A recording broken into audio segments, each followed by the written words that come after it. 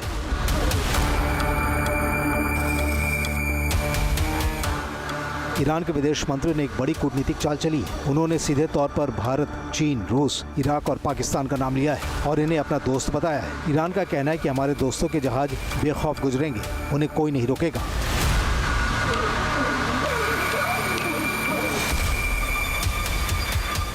लेकिन अमेरिका और उसके पिछलग्गू देशों के लिए ये रास्ता एक डेथ ट्रैप साबित होगा।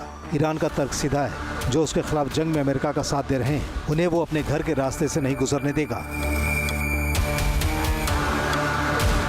महायुद्ध में अमेरिका और इजराइल के भीषण हमलों की वजह से भयानक नुकसान झेल रहा ईरान हॉर्मुज को हथियार की तरह इस्तेमाल कर रहा है। ईरान इसे अपनी संप्रभुता से जोड़कर देख रहा है। ईरान का कहना है कि हॉर्मुज इसके क्षेत्रीय जल यानी टेरिटोरियल वाटर्स का हिस्सा है, इसीलिए ईरान इस इलाके से गुजरने वाले कमर्शियल जहाजों से मोटा शुल्क वसूलना चाहता है। अमेरिका की आर्थिक घेराबंदी का जवाब ईरान समंदर की नाकेबंदी से देने की तैयारी कर रहा है, लेकिन इसके साथ ही वो भारत, चीन और रूस को फ्री पास देने का वादा कर रहा है।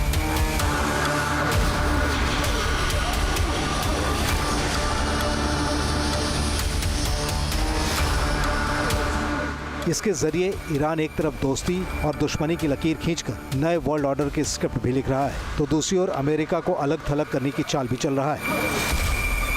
लेकिन खतरा सिर्फ यहीं तक सीमित नहीं है। ईरान का नया नेतृत्व अब डबल स्ट्राइक की तैयारी में है।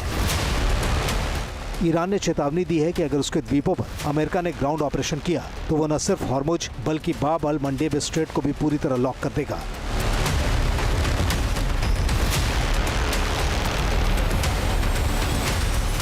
और इस काम में ईरान का सबसे बड़ा मोहरा है यमन के हूती विद्रोही, जो ईरान के एक अहम प्रॉक्सी हैं। हूती लड़ाकों ने भी ईरान की ललकार के बाद साफ कह दिया है कि वो अमेरिका इजराइल के खिलाफ युद्ध के मैदान में कूदने को तैयार है। अगर हॉर्मुज और बाब अल मंडेब दोनों बंद हो गए तो दुनिया पर क्या बीतेगी, इसे समझने के लिए आंकड़ों पर नजर डालिए। इन दोनों रास्तों से रोजाना करीब 25 मिलियन बैरल कच्चा तेल गुजरता है, यानी दुनिया की कुल सप्लाई का 25% से अधिक हिस्सा है। अगर ये रास्ता कटा तो तेल की कीमतें $200 प्रति बैरल के पार जा सकती हैं। अमेरिका से लेकर यूरोप तक हाहाकार मच जाएगा। ऐसा हुआ तो दुनिया के कई देशों में पेट्रोल और डीजल की कीमतों में 300% तक उछाल की आशंका है।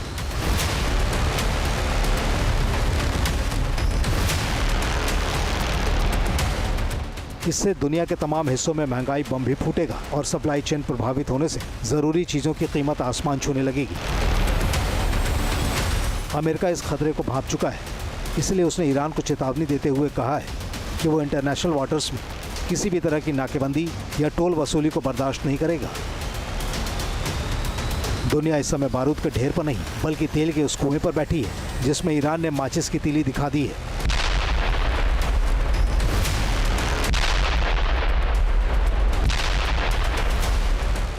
एक तरफ ट्रंप की सख्त चेतावनी है, दूसरी तरफ ईरान का टोल टैक्स वाला कानून। अगर डिप्लोमेसी फेल हुई तो समंदर का ये नीला पानी बहुत जल्द काला और लाल होने वाला है।